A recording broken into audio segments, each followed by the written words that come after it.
Welcome back. In Module 7, we're going to be discussing stratification. We're going to take a look at it from a social standpoint or a societal standpoint first, and then back it up and look at global stratification. First thing to do is obviously talk about what stratification is. Stratification refers to, or the root of the word is strata, or if you've taken a geology class, refers to layers. So the idea that society is divided up into layers. We'll talk more about some of these characteristics of society in a little bit, but for the most part we can basically say it's divided up into layers based on people's access to what's often known in sociology as 3 Ps: property, power, and prestige. So we could say that a society could be thought of as occurring, as I said, in various layers, and we would say that the people at the top of the society, or the top layers, have more access to property, power, and prestige than the people in the middle, and certainly the people at the lower end of society would have the least amount of access to those things. There are 2 very important rules when we talk about stratifications in society. These are about as close as laws get, really, in social sciences. The 2 rules are that every society stratifies its members. There is no such thing, never has been, doesn't exist now, and again, we can never predict accurately the future, but we can say with some certainty it's very unlikely that there will ever be a society in which every person in society is exactly equal as everybody else. That in some ways, every society has a way of determining upper, middle, lower. Okay? Those distinctions in some societies might not be very great. If you'll remember when we talked about hunter-gatherer societies, we kind of classified that as a rather egalitarian society in which the level of equality among the people in that society is pretty great. There's really not a huge amount of difference between people in society. But we can still even look at a hunter-gatherer society and clearly recognize that there are strata. You can clearly look at a gender strata, that there's a difference between males and females.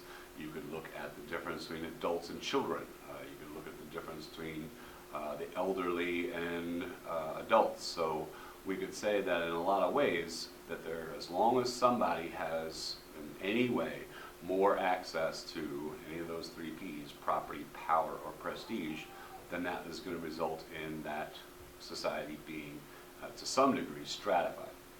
The second, and I've already kind of touched on this rule, is that every society stratifies along gender lines. We'll discuss more about this when we discuss gender in a later module, but we can definitely say right here that every society stratifies its members, and every society stratifies along gender lines.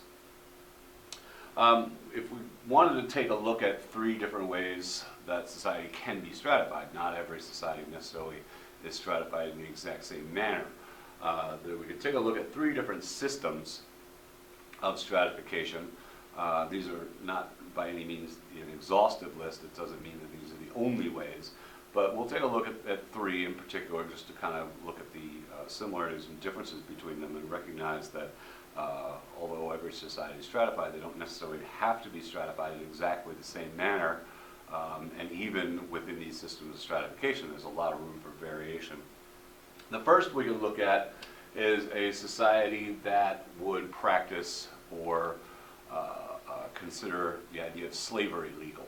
So in a society in which it is legal or customary for human beings to own each other, we can clearly say that just on its basis, the fact that that practice is allowed is a form of stratification. So if you're going to say one person has the legal right within a society to own another person, that's necessarily going to put the people who are allowed to own other people at a higher strata. So they're going to have more access to property, power, and prestige, or just basic human rights, than a person who, by the definition of the society, is classified as property.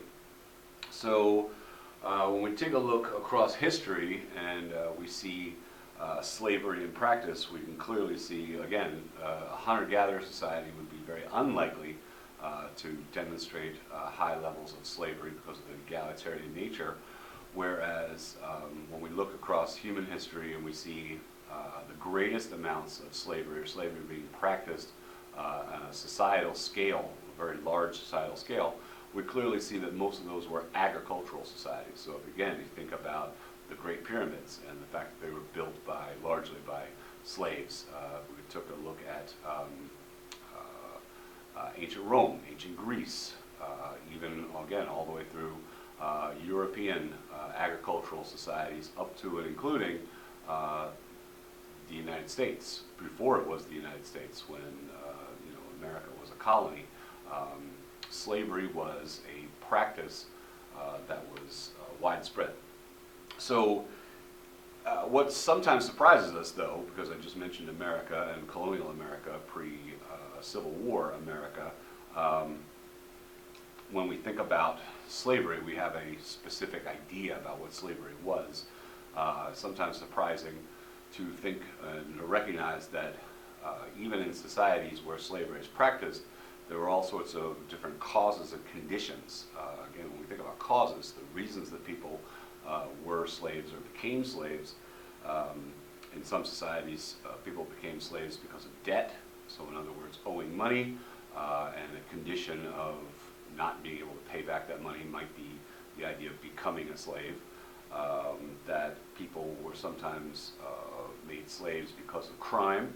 So in other words, committing or breaking laws, committing crimes, and you could either become the property of the individual that you wronged or society in general. And in a lot of cases when societies fought or conducted wars with each other, it was generally the people on the losing end of a war became slaves of the society that won in that conflict. So when we look at the American version of slavery, we know that the majority of slaves probably didn't become slaves because of necessarily debt or crime, although a case can certainly be made for the idea of indentured servitude, which was another practice that ran kind of concurrent, especially in the United States, to slavery, the idea of selling yourself to a person for the purposes, let's say, of passage overseas, or as a temporary slave sometimes, for the conditions of paying off debt or something like that. But typically when we think of the United States and we think of the vast majority of slaves who were brought literally in captivity from Africa, the continent of Africa, as well as the West Indies and other places, we generally recognize that although the United States might not have been technically at war with those countries, clearly the idea of landing in a place, seizing people and taking them away by force is probably closest to the conditions of war than any other description. Some of the conditions under which slaves were kept vary pretty widely. Again, in some societies, slavery was not necessarily a temporary, or it wasn't necessarily a permanent condition. It could actually be sometimes temporary, perhaps in the condition of debt, as we said before, whether or not it's indentured servitude, or again, some societies had permissions for slaves to work off their debt and then could either regain their freedom, or in some cases slaves could be rewarded with freedom for having performed a certain amount of time or work, or having done an exceptionally good job. So in the sense, any society had the ability to allow for prescriptions for slaves to necessarily kind of quote unquote buy their freedom. Sometimes, again, in the condition of crime, when we think of ancient Rome and gladiators, those who've seen movies like Gladiator, one of the things we often recognize is that often gladiators were criminals, but there was a road toward freedom where if they won enough competitions in the gladiator pits, they could be considered then free persons after a period of time. So we know that the condition in all slave societies was not necessarily the same. As far as that goes, We also know that in many slave societies, slavery was not necessarily an inheritable condition. In other words, the children of slaves were not, in some societies, necessarily by definition slaves themselves. So you could have a parent who was a slave, again, maybe because of conditions of crime or debt, and then just because you were born to that person didn't necessarily mean that you were a slave yourself. Once again, think about some of the historical examples. Ancient Rome, children of slaves were often considered members of the aristocracy's household. So they might, in fact, not be kept under the conditions of slaves, and in some cases, might actually take the family's name for their own and be considered free people. So wasn't necessarily inheritable, and in some situations in slave societies, the conditions of slavery were not so that the slaves themselves were necessarily powerless or poor. In some societies, it would have been acceptable for slaves to own property or conduct business or make profits off of business deals, even those that might be making on behalf of the slave owners. They may in turn actually be in a position where they would be allowed to own other slaves. So in a sense, again, think about ancient Rome, to be the slave of a Caesar or a very rich person in society could actually put you in a very powerful position of being able to even tell other free people, other people who were free, not slaves, what to do, or like I said, be able to own property. Again, I'm not saying these things to make it sound as if slavery is a positive thing. Clearly, throughout history, we've known that people have resisted the ideas of slavery. But the reason I bring these up is because when we think about American history, again, we can run down those conditions. Was slavery temporary? Very rarely was it anything but permanent. You can certainly point out some isolated case in history where slave owners might set slaves free, but even in those cases we found out very oftentimes that was not recognized legally. Just because an owner set somebody free doesn't necessarily mean that the condition of slavery disappeared, even for those individuals.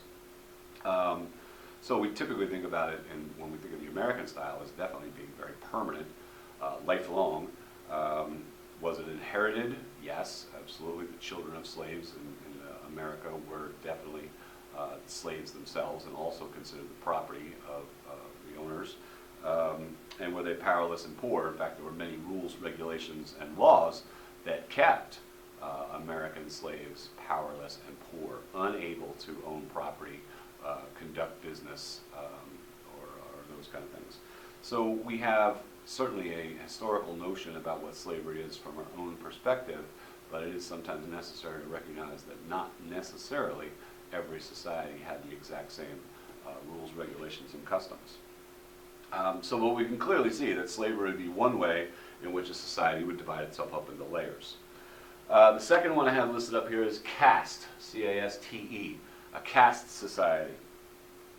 In a caste society, again, society is divided up into layers, and if I was making up an imaginary society, I might just say that we could even call these castes by numbers: caste 1, caste 2, caste 3, caste 4, caste 5. And in this society, what we would say is that society is going to be divided up into these castes. And what's going to distinguish who belongs to what caste is your status at birth. Okay, so if you are born into caste 3, the idea is that you will spend your entire life in caste 3. Both of your parents were caste 3, and you were born into caste 3 with the understanding that the boundaries between these castes are strictly enforced. So it is not possible for a person born into caste 3 to somehow ascend to caste 2, nor will they descend down to caste 4 or 5. So clearly in a caste system, the people who are going to benefit the most from this system are going to be those people at the top, caste 1 and caste 2. The people who are going to benefit the least from the caste system are those people born into caste 4 or caste 5. But the idea is that you were born into a specific caste, and your assignment to that caste is lifelong. You will not move out of that caste. And people might say, well, that's ridiculous. Why wouldn't a person just decide, I don't want to be caste 3 anymore, I'm going to move up to caste 2, where I'm going to have more access to power and control, those kind of things? Well, there's a couple different things. Well, first of all, the idea of being born into something, we talked about the idea of different types of statuses, social status. A caste system is a good example of where your ascribed status or involuntary status in a society. People wouldn't choose to be born into a low caste. Clearly, if in the womb you were given a choice, everybody would say, I want to be born into caste 1. But the fact is that some people are born into caste 3, 4, and 5 would be an example of ascribed status, something that you have no choice over, but that is going to affect your position in society. Now, again, back to the rules. What keeps people in these very strict castes, and what keeps these boundaries so tight? So we could say, if you were born into caste 3, I already alluded to the fact that meant your parents were already caste 3. And you might say, well, if I wanted to move up, I would marry somebody from a higher caste, or I would look to better my position in society, perhaps. So if I were in caste 5 and I were to fall in love or arrange a marriage with somebody in caste 2, that's a way of getting out of the caste I was born into or assigned to. Well, in a caste society, there is a practice called endogamy.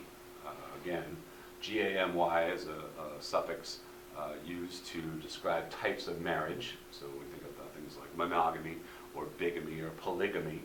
But endogamy, endo, the prefix meaning within. So endogamy, by definition, is marriage within. And what it says is in this type of society, there are prescriptions against marrying outside of your caste. In other words, you are not allowed. So a person of caste 3, when they are born, they're part of caste 3 because their parents were caste 3. They're going to grow up their entire lives in caste 3, and when they mature and it's time for them to date, marry, start a family, they are only able to marry other members from the similar caste. So the idea of marrying somebody to a higher caste or a lower caste is absolutely out of the picture, that they have to marry somebody from their own caste, therefore their children will then, like I said, be born into that caste. So a person born into caste 3 will be caste 3 their entire lives. They'll marry somebody from caste 3, and then in turn their children will be caste 3. So that's one of the barriers that keeps that in place. And probably the more important one is the idea of ritual pollution. Again, the boundaries between these castes are enforced by the cultural belief that for anybody of a caste to come in contact, literally physical contact, or in a lot of ways social contact or just interactions with a member of a lower caste, somehow makes you polluted. Ritual pollution. Somehow you are now unclean or dirty from having come in contact with a person of a lower class, or caste, I'm sorry. So in other words, going back to our example, a person born in caste 3 will feel that they are unclean by coming into contact with people from caste 4 or caste 5. However, the people of the above castes, so a person from caste 1 or caste 2, will feel the same way about you. So again, it's another way, a culturally defined way of maintaining these very strict boundaries between these castes. So when we recognize that there's prohibition against marrying outside of your caste, as well as the idea that coming into contact with inferior castes is somehow polluting, these caste boundaries are kept very, very, very rigid. Now, we think that's very strange, and we look around, what kind of society could operate like that? Well, about mid-20th century India, for a very long time, was a religious caste system. In other words, Hindu belief was that, especially in reincarnation, that the only way to improve your caste was between lives. So if you lived a virtuous or holy life, then you could move up in the caste system between lives. So in other words, if you were born into caste 3, you were there because of the behavior you exhibited in previous lives, and if you live a good life, you can hope to be reborn into a higher caste. And when we look at the Indian system, we clearly saw that the people at the top were most often religious people, priests, Then we saw politicians and leaders, then kind of shopkeepers, laborers, all the way down to, and the very bottom caste was the translation into English was considered the untouchables. Again, that idea of ritual pollution. Those people at the bottom of society were considered so low as to prohibit any kind of physical contact with them whatsoever. And that anybody who did engage in people and interactions with people of a lower class, again, sometimes engaged in this idea of ritual pollution, and in a lot of ways had to be ritually cleansed, a lot of times by attending religious services or undergoing rituals to cleanse them from this pollution. The Indian system, again, based on religious beliefs, but structured their society very rigidly for a very long time. Generally, the practice of religious caste has largely been legally outlawed for a period of time. However, visitors in India will still clearly see a lot of cultural remnants of this idea of a caste system. If we, again, this seems, as Americans, this seems largely unfamiliar, and if not somewhat, looking at it from a ethnocentric way, very odd or strange to us. However, when we look at American history, and sometimes I put this challenge to people, we know we were a slave society. Were we ever a caste system, or demonstrated some of the characteristics of a caste society?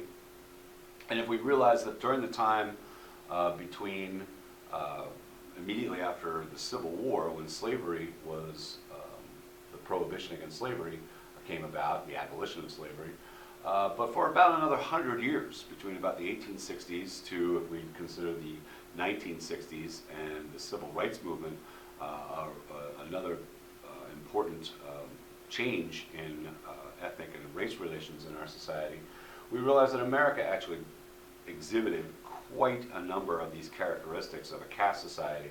When we think about that time, we sometimes refer to as segregation.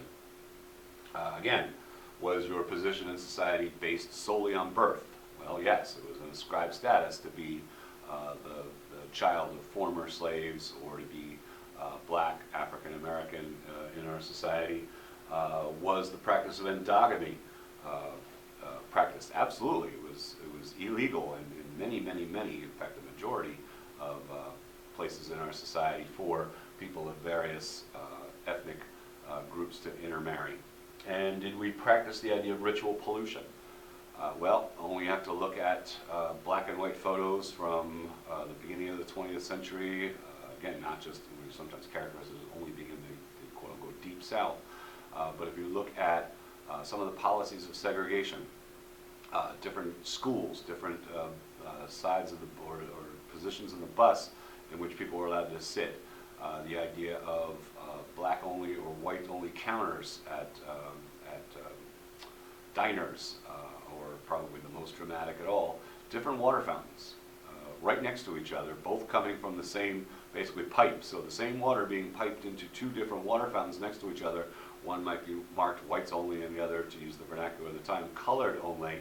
Clearly let you know that during that time we had this idea of ritual pollution, that it would be somehow polluting for a white to use the same drinking fountain as, again, to use the language of the time, a colored person. So we didn't call it a caste system, we didn't formally recognize it as a caste system, but we definitely recognized that these elements existed in our society along racial and ethnic terms. And then finally, the last system we can take a look at is the idea of a class society. Again, we're going to keep this idea of society being divided up into layers, but within a class society, accumulation of material wealth is usually a person's access to these three P's, or this property, power, and prestige. So we can kind of make a distinction between class and caste system, whereas caste, you are born into a caste and have to remain there your entire life. In a class system, you would generally start life in the class that you're born into. So in other words, you're born into your parents' class, but we can clearly say at that point, your ability to gain or acquire material wealth is going to determine your position in society. So we call that much more achieved status. So you start off your life in your parents' class, but then we can kind of say after that, it's up to you. So whether or not you move up or down in society is based on your individual decisions and behaviors. And that movement between the classes is called social mobility. So we can even go back to that kind of primary or that kind of elementary definition of a class society, upper, middle, and lower classes, and say that, you know, basically where, at least in theory, where you fall into this is really based on, to a large degree, on your own behavior. So you could be born into the lower classes, but is it possible in our society then to acquire lots of material wealth and move up? Well, in fact, we call that what the American dream, right? Or just because you're born into the upper classes, is that necessarily a guarantee that you're going to remain there the entire life? You could make extremely poor business decisions or even decisions in your personal life, such as committing lots of crimes or committing very serious crimes, which could absolutely result in you losing everything and moving down in society. So this idea of social mobility, which we'll absolutely discuss in a future module, is very important to the definition of class.